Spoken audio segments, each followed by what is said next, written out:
জুমার নামাজের ক্ষেত্রে বিধান কি? জুমার নামাজের একটু ডিফারেন্স আপনাদেরকে বলি।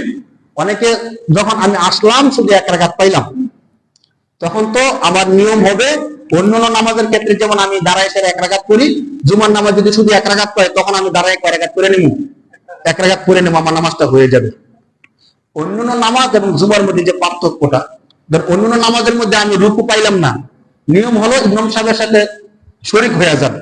ওলামায়ে কেরামগণ বলছেন কোন ব্যক্তি যদি বাড়ি থেকে ওযু করে আসার পরে দেখে যে ইমাম সাহেব আত্তাহিয়াতুল বৈঠকের মধ্যে আছে, শেষ সালাম ফিরাবে, এতটুকু যদি পায় তাহলে পুরো নামাজের সওয়াব পেয়ে যাবে। সুবহানাল্লাহ।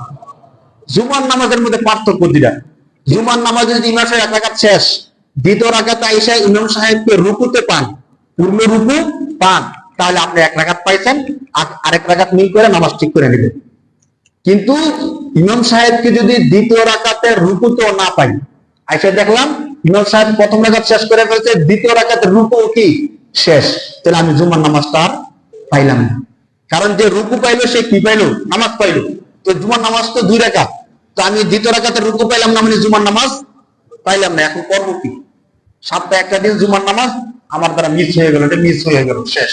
এই জুমার নামাজটা আমার আজকে এই সপ্তাহে হইল না। তখন আমার উপর বিধান হবে কোন ব্যক্তি যদি জুমার নামাজ না পড়তে পারে তারপর জোহরের নামাজ পড়া ফরজ হয়েছে, তখন আমরা দাঁড়ায় সেরা কত রাকাত নামাজ পড়বো?